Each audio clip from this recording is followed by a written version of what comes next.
3 signatures. That was all it took to erase 10 years of sacrifice. There was no screaming, no shattered vases, and absolutely no begging. When Preston slid the divorce papers across the mahogany table, expecting a war for his millions, he didn't get one. He got a silence so cold it should have frozen the ink in his pen. He thought he was discarding a trophy wife who had lost her shine. He didn't realize he was handing the tactical codes of his entire life to the enemy. He smiled as she walked out with nothing but a handbag, convinced she was ruined. He was wrong. The woman who walked out that door wasn't a victim. She was a CEO in waiting, and by the time the engines of the Gulfstream G650 roared over his head, it would be too late to apologize. The air in the conference room of Sterling, Halloway, and Partners smelled of old leather and expensive indifference. It was a smell Audrey knew well. She had selected the leather for the chairs herself 5 years ago, when Preston was trying to impress the senior partners. Back then, she was his secret weapon, the woman with the impeccable taste and the steel trap mind who curated his image.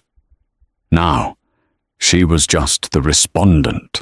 Sign here, here, and initial the bottom of page 42, the lawyer, Harrison, said. Harrison wouldn't look her in the eye.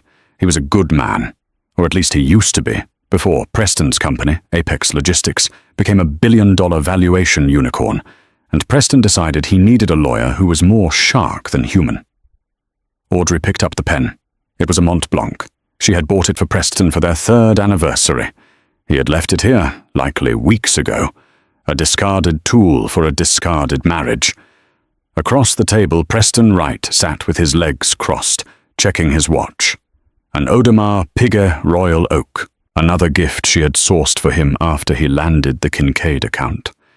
He looked bored, not sad, not angry, just inconvenienced.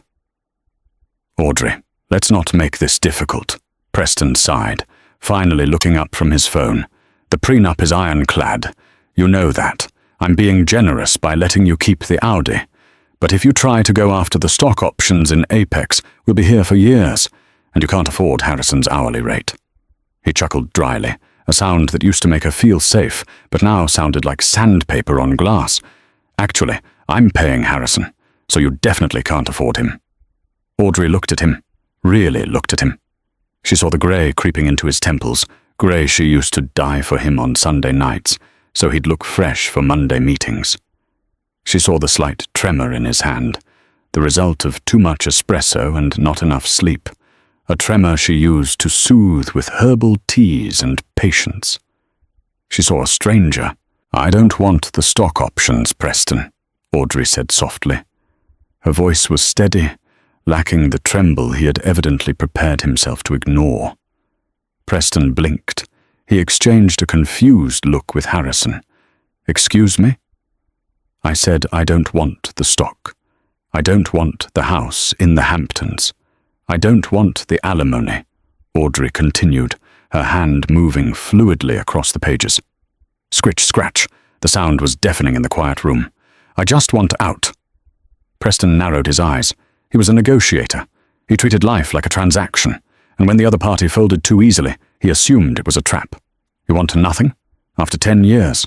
I didn't say I want nothing, Audrey corrected, closing the folder and sliding it back. I said I don't want your things. She stood up. She was wearing a simple navy dress, one she'd had for years. No jewelry. Her wedding ring was already sitting in the small velvet dish on the center of the table. Isla is waiting in the car, isn't she? Audrey asked. It wasn't an accusation. It was a statement of fact. Preston stiffened. This isn't about Isla. Everything is about Isla, Preston. She's 24. She's an influencer. She looks good on your arm at the galas I organized for you. Audrey picked up her purse. She fits the valuation of Apex better than I do. I get it. It's just business. Audrey, don't be bitter, Preston snapped, his guilt flaring into anger. I built this empire. I need a partner who understands the future, not someone who's stuck in the past managing my calendar. Audrey smiled. It was a small, sad smile that didn't reach her eyes. "You built the empire, Preston, but you never understood the foundation. Goodbye." She walked out. She didn't slam the door. She closed it gently, with a soft click that signaled the end of a decade.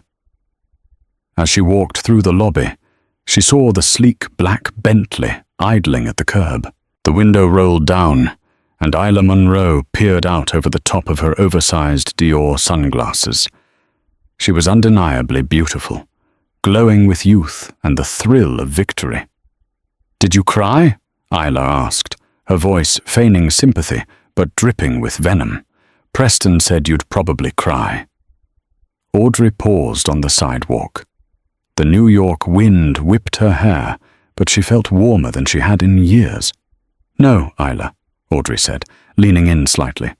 "I didn't cry, but make sure you keep the receipts for everything. Preston hates unauthorized expenses." She turned and walked toward the subway station. She didn't look back. She didn't need the Bentley. She had a meeting to get to, and she couldn't be late. 3 months had passed since the divorce was finalized. For Preston Wright, life was supposed to be a continuous ascent. He was the CEO of Apex Logistics, the darling of Wall Street, and he had the hottest fiancée in Manhattan. Isla had moved into the penthouse immediately, redecorating Audrey's muted, elegant beige tones with loud, modern art and velvet furniture that looked good on Instagram, but was uncomfortable to sit on. But something was wrong. It was a low-level hum of chaos that Preston couldn't quite identify. It started with small things. He missed a dental appointment. Then he missed a crucial dinner with the Senator of New York because it wasn't on his calendar. When he screamed at his new executive assistant, a terrified 22-year-old named Chloe, she stammered that she didn't know he had a standing invite. Audrey always knew, he had shouted, before catching himself. Then, the business hitches began. Apex Logistics relied on global shipping routes. It was a complex web of customs regulations, fuel surcharges, and international diplomacy. Preston was the face. He sold the dream. But he had forgotten who handled the nightmares. "Sir, the shipment in Hamburg is stuck," his COO Mark said, pacing around Preston's office. "Customs is demanding the Schedule B compliance forms for the lithium batteries." "So send them," Preston barked, swiveling in his chair. "Why are you bothering me with paperwork?" "We don't have them," Mark said, sweating. "The contacts in Germany. They were Audrey's. She spoke German. Preston. She used to call the port authority in Hamburg personally every Christmas to send gifts. They put a hold on our containers because nobody called them this year." Preston froze. "She called them?" "She called everyone," Mark whispered. "The suppliers in Shenzhen, the union leaders in Ohio, the regulator in Brussels. Preston, she wasn't just managing your calendar. She was managing the relationships." Preston waved a hand dismissively, though a cold knot formed in his stomach. "Hire a German translator. Send a gift basket. Fix it. I have a gala to plan." Ah, the gala. The Sterling Vanderbilt merger ball. It was the event of the century. Damon Sterling, the recluse billionaire who owned half of the tech infrastructure in Europe, was merging his private equity firm with the Vanderbilt estate. It was an invite-only event in Monaco. Preston had been working for 2 years to get Apex Logistics acquired by Sterling. It would be his exit strategy, a $2 billion buyout. "Isla," Preston called out as he went home that night. "Did the invitation for the Sterling Gala arrive?" Isla was on the couch, live-streaming an unboxing of a handbag. She muted her phone, looking annoyed. "Babe, I don't check the mail. That's what the doorman is for." Preston rifled through the pile of mail on the counter. Bills, magazines, a flyer for pizza. No gold-embossed envelope. "That's impossible," Preston muttered.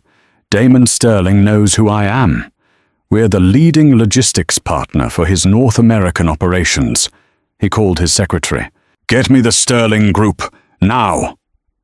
10 minutes later, he was on the phone with a junior associate at Sterling Enterprises.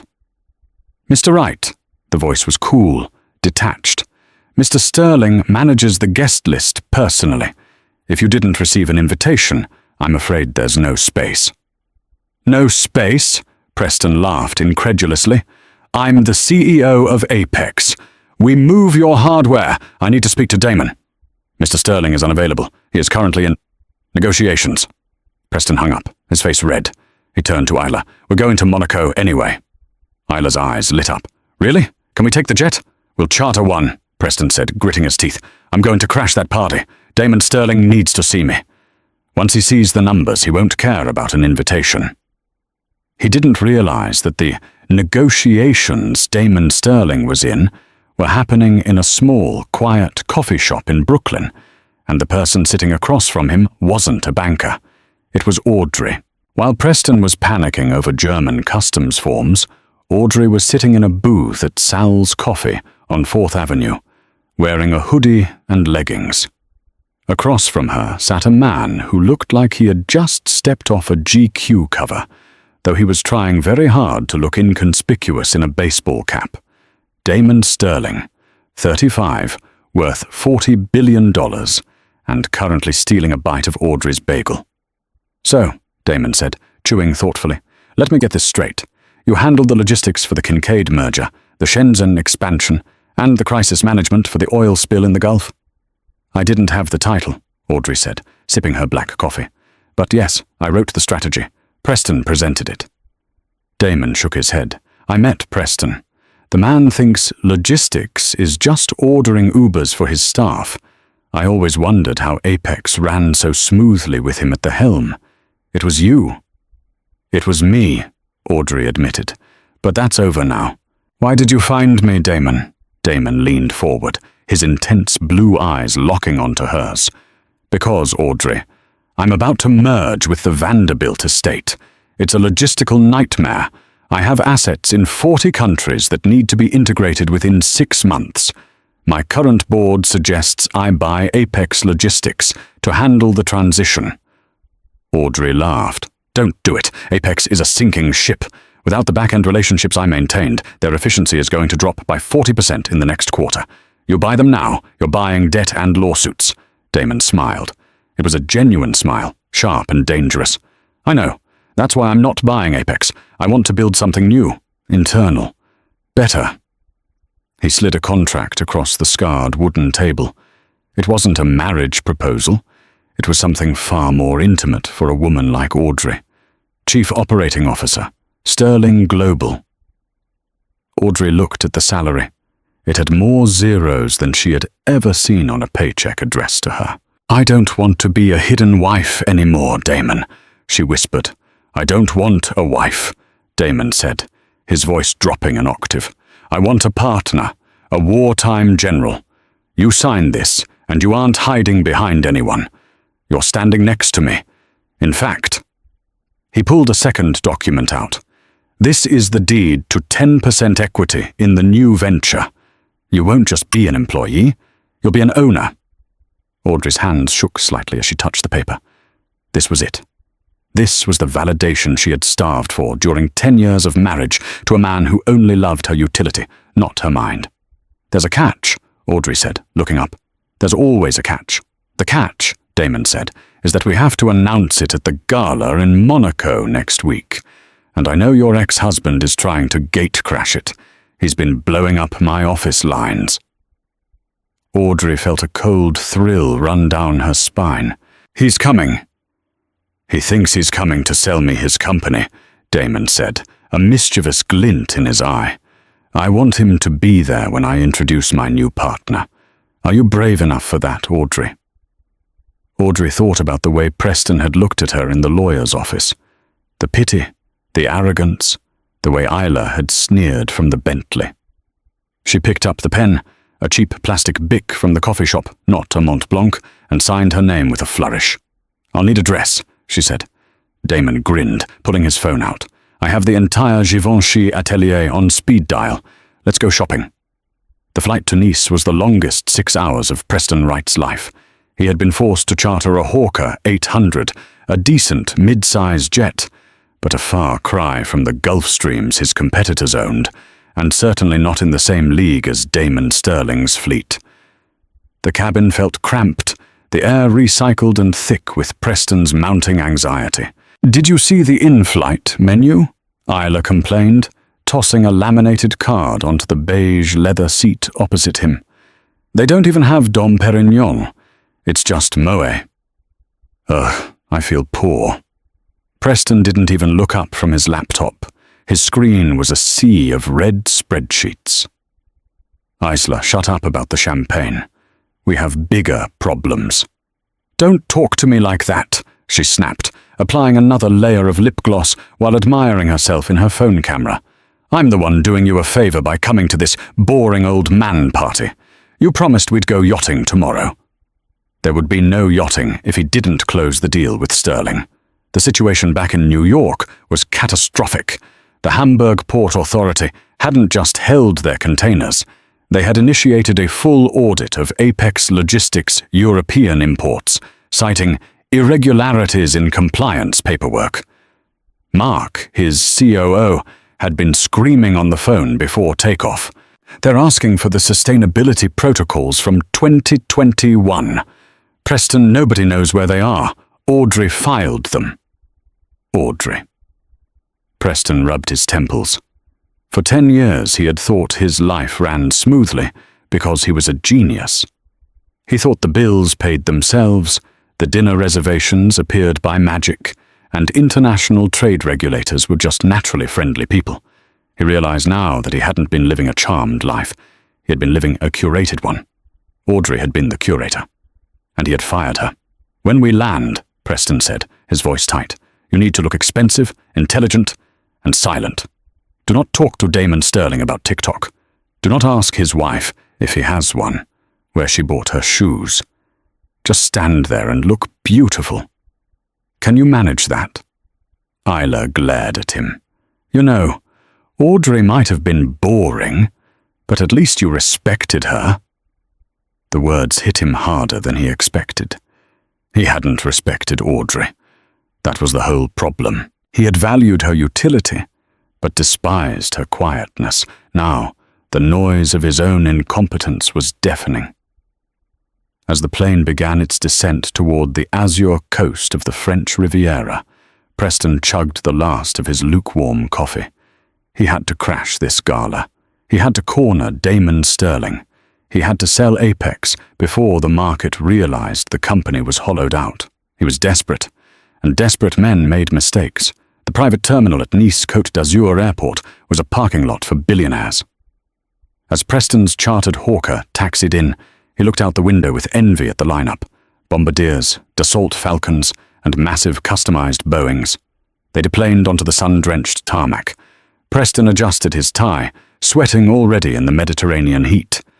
Isla was busy trying to get the perfect angle for a selfie in front of the hired plane, making sure to crop out the rental company's logo on the tail. "Hurry up, Isla. The car is waiting," Preston urged, eager to get away from the evidence of his second-tier status. That was when the roar started. It was deeper and more powerful than the engines of their small jet. A shadow fell over the tarmac as a massive aircraft made its final turn towards the terminal.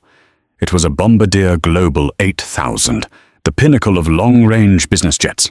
It was sleek, painted in a matte charcoal grey that absorbed the sunlight rather than reflecting it. On the tail, subtle yet imposing, was a silver stylized S. Sterling. "Wow," Isla breathed, lowering her phone. "Now that's a jet, Preston. Why didn't we get one of those?" Preston ignored her. He watched as the massive plane came to a halt 50 yards away.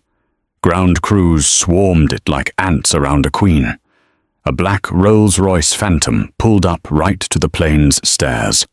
"It's Damon," Preston muttered, feeling a mix of intimidation and opportunity. "If I can catch him here, before the gala, I can get 5 minutes." He started walking towards the Global 8000, ignoring the security protocols. He needed to make contact. The cabin door of the massive jet opened and the stairs automatically unfolded. A man stepped out first. Damon Sterling. He looked exactly like his photos in Forbes. Tall, impeccably dressed in a casual linen suit that probably cost more than Preston's car, with an aura of absolute control. He shook hands with the pilot and then turned to offer a hand to the person following him. Preston stopped walking. His breath hitched in his throat. The woman who emerged from the dark cabin wasn't a supermodel girlfriend or a nameless assistant. It was Audrey. But it wasn't his Audrey. The woman he had divorced wore sensible flats and beige cardigans. This woman was wearing a tailored white power suit that cinched at her waist, and 6-inch stilettos that hit the metal stairs with authority. Her hair, usually tied back in a practical bun, was cut into a sharp, chic bob that caught the Riviera breeze. Large, dark sunglasses hid her eyes, but her posture spoke volumes. She didn't take Damon's proffered hand for support. She tapped his arm lightly in a gesture of equal partnership as she descended. Preston felt as if he'd been punched in the gut. He watched, paralyzed, as Damon said something to her, and Audrey threw her head back and laughed, a genuine throaty laugh that Preston hadn't heard in 5 years. "Wait," Isla squinted behind him. Is that your ex-wife? What is she doing on Damon Sterling's jet?" Isla's voice went up an octave in jealous disbelief. "She looks expensive." Preston couldn't speak. He watched as the ground crew loaded several Louis Vuitton trunks, brand new, into the trunk of the Rolls-Royce. Damon held the car door open for Audrey.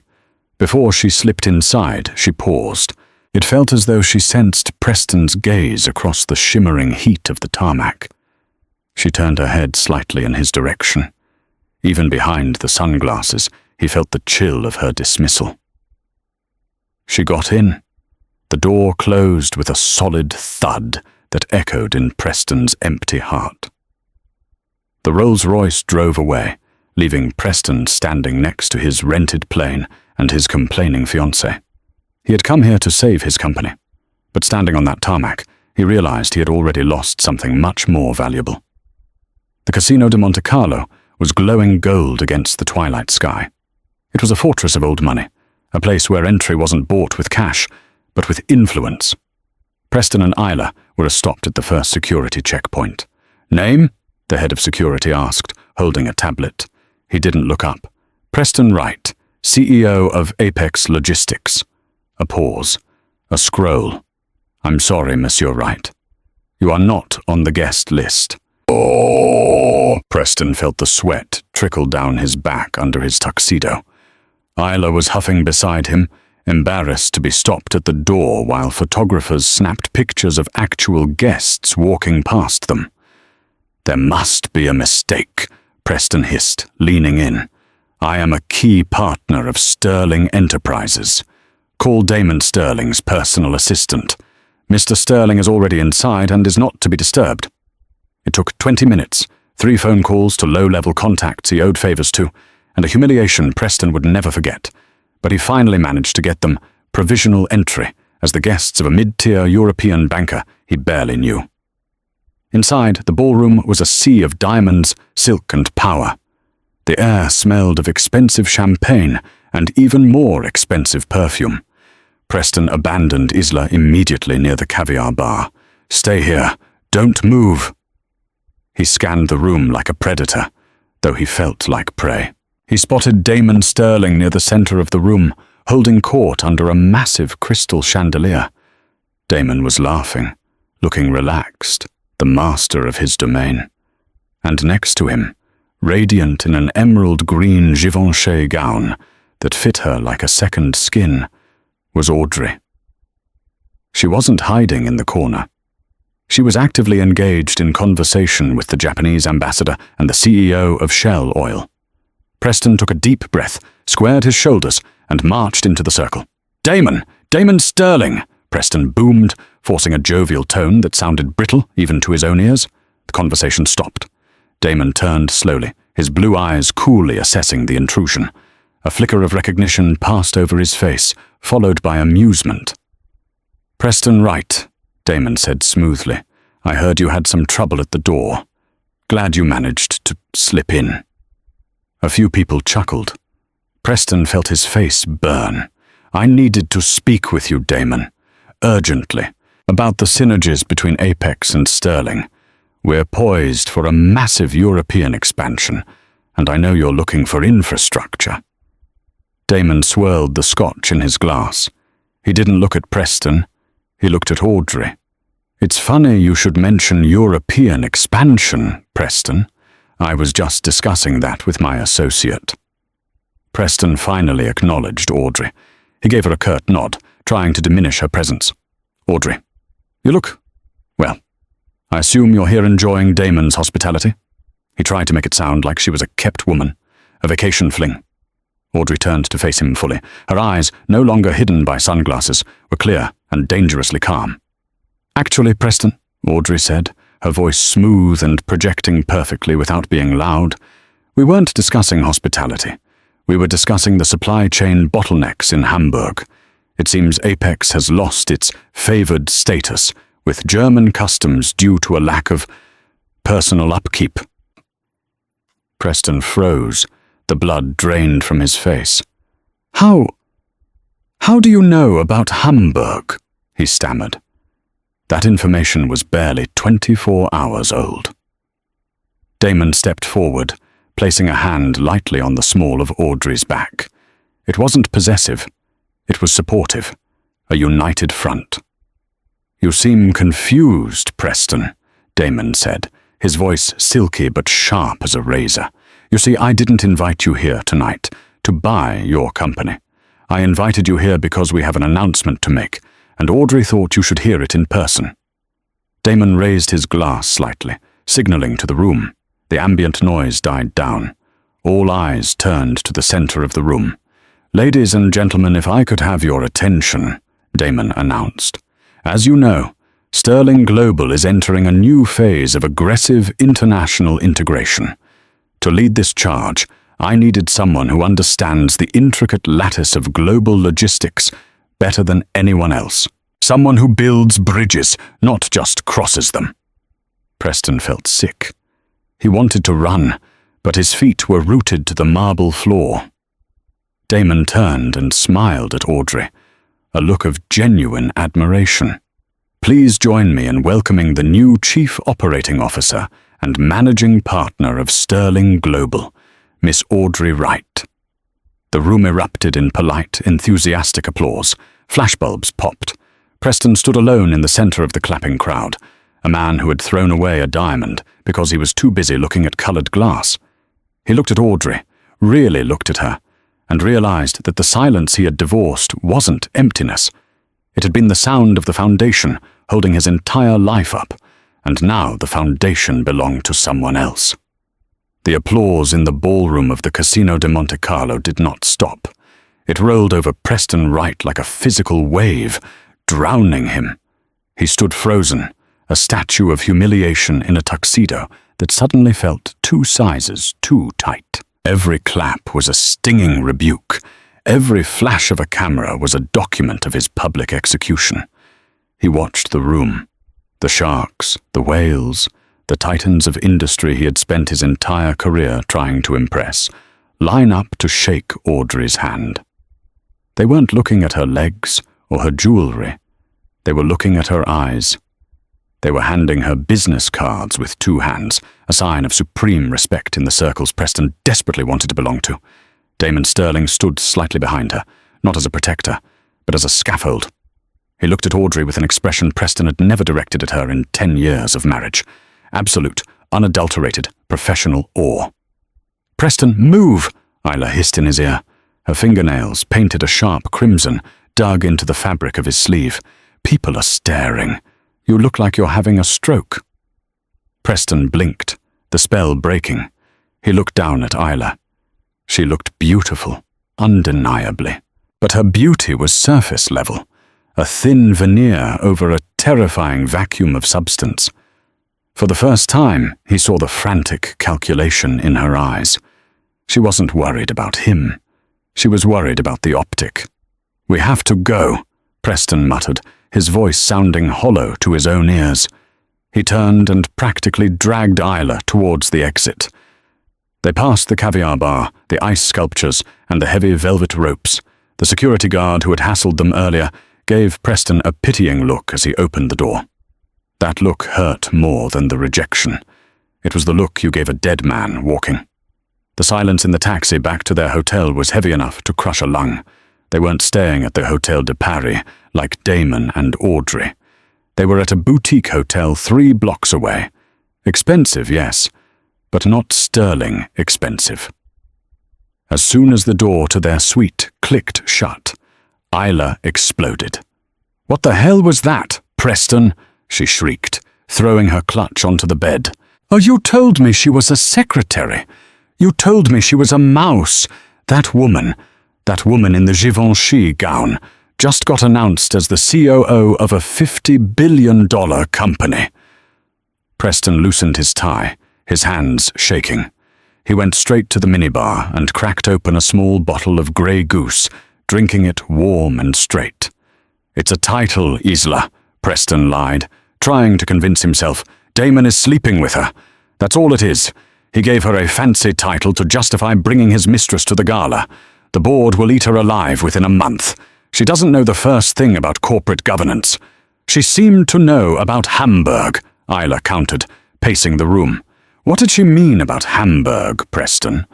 Why did the CEO of Shell look at you like you were something he scraped off his shoe?" "I don't know," Preston roared, smashing the empty glass bottle into the trash can. "I don't know, okay? Just shut up and let me think." Isla recoiled, her eyes narrowing. "Don't scream at me. I'm not Audrey. I don't sit there and take it."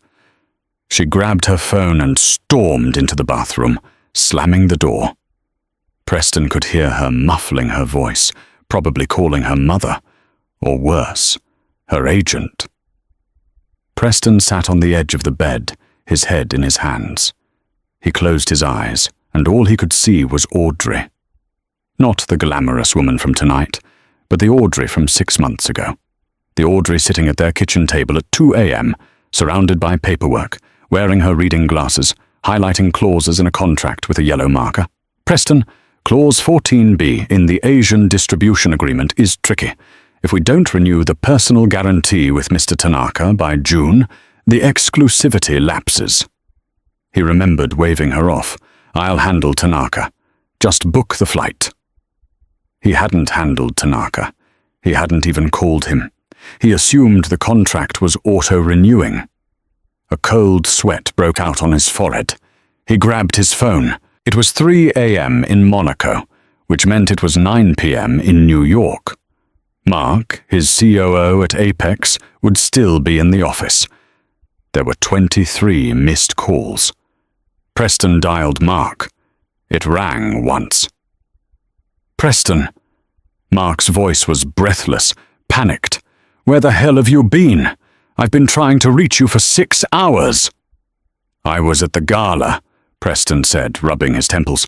"What is it, Mark? The Hamburg issue?" "Forget Hamburg. Hamburg is a paper cut. We just bled out," Mark shouted. "The Asian consortium just pulled the plug. Total stop work order. They're invoking the key person clause." Preston frowned. "Key person? I'm the key person. I didn't die, Mark. I'm right here." "Not you, you idiot," Mark snapped. Preston flinched. Mark had never spoken to him like that. "I'm looking at the original contract right now, the one signed 7 years ago. The key person listed for relationship management and quality assurance isn't Preston Wright. It's Audrey Wright." The room spun. That's impossible," Preston stammered. "She was never an officer of the company." "She was the signatory on the quality control audits, Preston. The Japanese trusted her. Tanaka sent a formal letter an hour ago. It says, and I quote, 'With the departure of Mrs. Wright from the Oversight Committee, we no longer have confidence in Apex Logistics' ability to meet our standards. We are moving our business to sterling global effective immediately.'" Preston felt the bile rise in his throat. "How much is that contract worth?" 40% of our annual revenue, Mark whispered. "Preston, without that cash flow, we can't service the debt on the new warehouses. The bank is going to call the loan. We're insolvent." Preston dropped the phone on the bed. He stared at the wall. He hadn't just lost his wife. He had fired the only person who was actually doing the work. He had built a statue of himself on a pedestal made of her labor, and then he had kicked the pedestal away. Preston didn't sleep. He couldn't.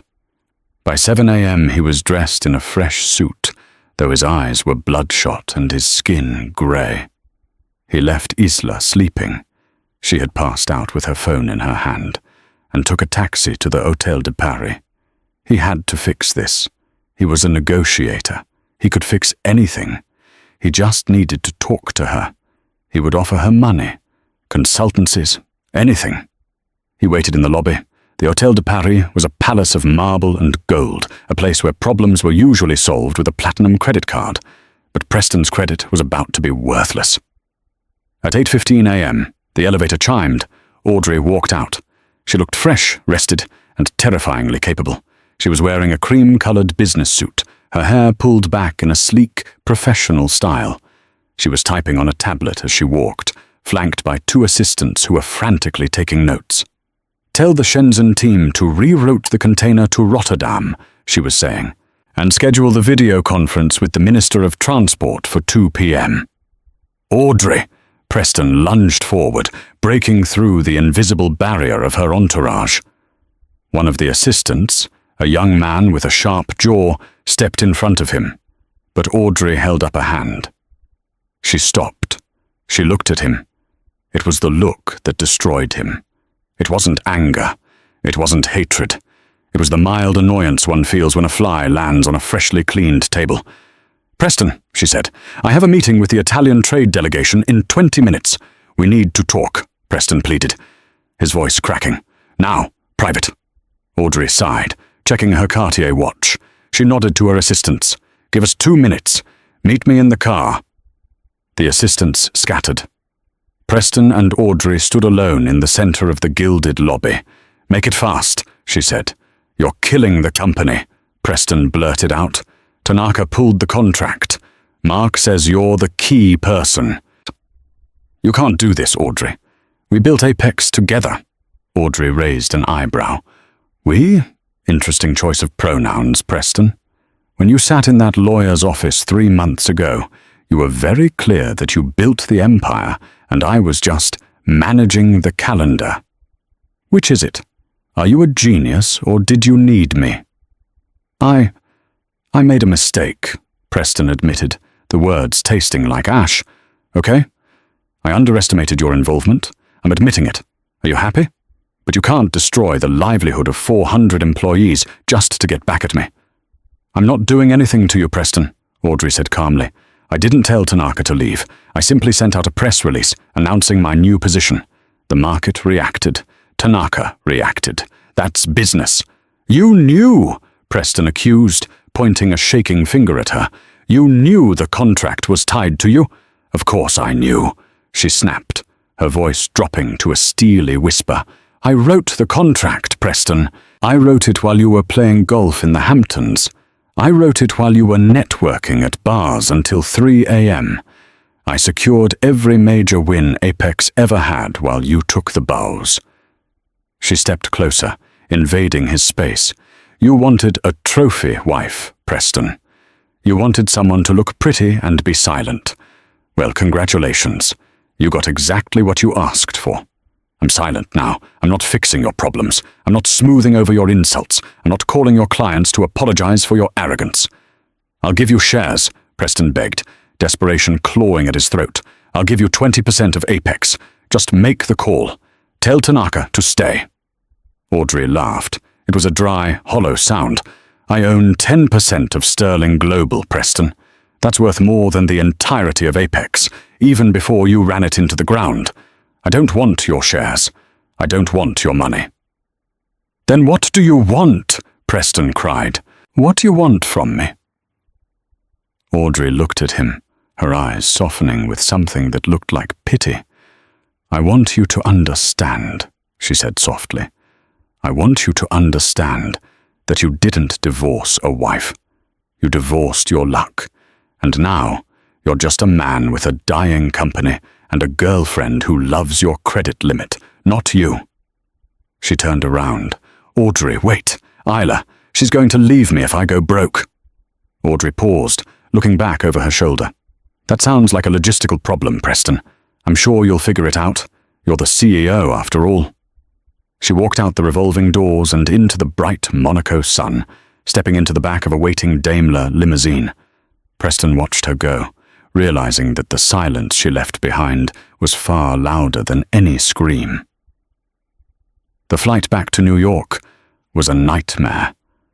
Preston flew commercial, economy class, because his corporate card had been declined at the charter desk. Isla refused to come with him. She stayed in Monaco, claiming she had opportunities to pursue. Preston knew what that meant. She was hunting for a new host. He landed at JFK and went straight to the Apex headquarters in Midtown. The office was quiet. Too quiet. People were packing boxes. He burst into the conference room. The board of directors was already there. They hadn't invited him, but they were expecting him. Sitting at the head of the table, Preston's seat, was Arthur Sterling, Damon's uncle, a ruthless corporate raider who owned a minority stake in Apex. "Sit down, Preston," Arthur said, not looking up from a stack of files. "This is my company." Preston spat, though he sat in one of the side chairs. "You can't start a meeting without me." "We can, and we did," Arthur said, sliding a document across the table. "We've voted to remove you as CEO, effective immediately, for gross negligence and breach of fiduciary duty." "Negligence?" Preston slammed his hand on the table. "I built this—" "You lost the Tanaka contract," Arthur interrupted, his voice booming. "You ignored 3 warnings from the Hamburg Port Authority. You missed the renewal deadline for the North American fuel subsidies. In the last 3 months, since your divorce was finalized, the operational efficiency of this firm has dropped by 62%. Arthur took off his glasses and looked at Preston with disgust. "We brought in an auditor, Preston. Do you know what they found? They found that for the last 7 years, 90% of the strategic correspondence was sent from your email address. But the IP logs show they were written from a laptop registered to Audrey Wright." The room was silent. The other board members, men Preston had drank whiskey with, men he thought were his friends, wouldn't meet his eyes. "You were a figurehead, Preston," Arthur said brutally, a handsome face on a brochure. "We thought we were investing in a brilliant duo. Turns out we were just investing in her. And since you were foolish enough to let her go without a non-compete clause, she is now our main competitor." "I can fix it," Preston whispered.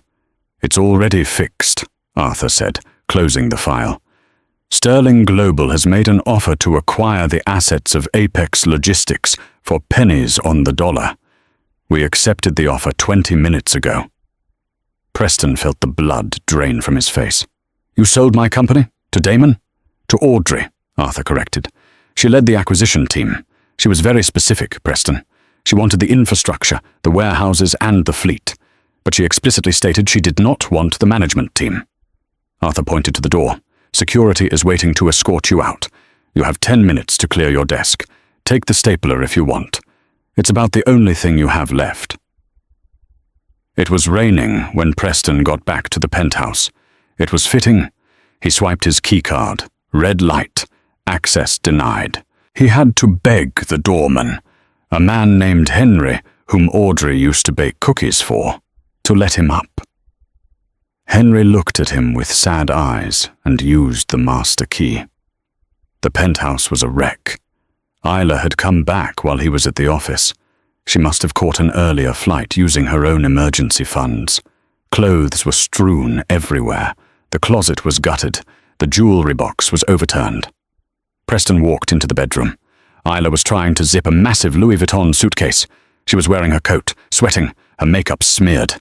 "Isla!" she screamed, jumping back. "You scared me. God, you look terrible." "Where are you going?" Preston asked, leaning against the doorframe. He felt incredibly tired. "I'm leaving, Preston," she spat, wrestling with the zipper. "I tried to use the black card at the hotel. Declined. I tried the joint account. Frozen. You're broke. You're actually broke." "We can rebuild," Preston said, though he didn't believe it. "I'm an entrepreneur, Isla. I can start again." "With what?" Isla laughed, cruel and harsh. "You're a joke, Preston. Twitter is trending with #ApexFail. Everyone knows Audrey was the brains. Nobody is going to give you a dime. She finally got the suitcase zipped. She stood up, hauling it off the bed. "I'm going to stay with my sister. Do not call me." "I left my wife for you," Preston whispered. The weight of that truth crushed him. "I destroyed my life for you." Isla stopped at the door. She looked him up and down, her expression one of pure disdain. "No, Preston. You left your wife because you have an ego the size of Manhattan. I was just the shiny object you grabbed because you thought you deserved a prize. Don't put this on me. You did this to yourself." She slammed the door. The sound echoed through the empty, mortgaged penthouse. Preston walked to the window. He looked out at the city lights. Somewhere out there, in a boardroom or a jet or a warm home, Audrey was winning, and he was standing in the dark, finally understanding the true cost of the things he had taken for granted. 6 months later. The terrace of the Villa d'Este on Lake Como was bathed in golden sunlight. The air smelled of jasmine and fresh espresso. Audrey sat at a wrought-iron table, her iPad propped up against a vase of fresh flowers. The screen displayed a graph, a steep, beautiful upward curve. Sterling Global, Q3 performance report. "The integration is complete," she said, not looking up. Damon Sterling walked onto the terrace. He was wearing casual clothes, a linen shirt and shorts. He looked younger than he had 6 months ago. Happiness did that to a person. He placed 2 cups of coffee on the table and sat opposite her. "How are the new assets performing?" he asked. "The North American division, formerly Apex, is up 40% now that we've implemented proper oversight," Audrey replied, taking a sip of the coffee. "It turns out the employees weren't incompetent. They were just leaderless. We gave them direction, and they're thriving." "And the former CEO?" Damon asked quietly. Audrey paused. She swiped to a different tab on her screen. It was a small news article from a local New York business blog. Former Apex CEO files for Chapter 7, bankruptcy, penthouse foreclosed. There was a photo of Preston leaving a courthouse. He looked older. He had gained weight. He wasn't wearing a suit. He was wearing a windbreaker. He looked like just another man in the crowd. "He's starting over," Audrey said, her voice neutral. "I heard he's consulting for a small trucking firm in New Jersey. Entry-level management." "Do you feel sorry for him?" Damon asked. Audrey looked out across the shimmering water of the lake. She thought about the years of being silenced, of being diminished, of being told she was lucky to be Mrs. Preston Wright. She thought about the moment she signed the divorce papers, the fear she had felt, and the freedom that had followed. "No," Audrey said, "I don't feel sorry for him. He's finally learning the lesson he needed to learn. He's learning how to do the work." Damon reached across the table and took her hand. His grip was warm and solid. "You saved that company, Audrey. You saved my European expansion. You're the best partner I've ever had." Audrey squeezed his hand back. She smiled, a real, genuine smile that reached her eyes. "I didn't do it to save the company, Damon. I did it to save myself." She closed the iPad. The work was done. The silence was no longer empty. It was peaceful. She had signed the divorce quietly, but her success had roared louder than any jet engine. And that is the story of Audrey Wright. She proved that you should never underestimate the quiet ones, because they are usually the ones holding the keys to the kingdom. Preston Wright learned the hard way that when you treat a partner like an accessory, you might just find yourself bankrupt when they decide to walk away. True value isn't always loud, and it isn't always flashy. Sometimes it's the person sitting quietly in the background, making sure the foundation doesn't crack. If you enjoyed this story of justice, resilience, and sweet revenge, please smash that like button. It really helps the channel grow and lets us know you want more stories like this. What would you have done if you were Audrey? Would you have helped Preston when he begged? Or did he get exactly what he deserved? Let me know in the comments below. Don't forget to subscribe and hit the notification bell so you never miss a new story. Thanks for watching, and see you in the next video.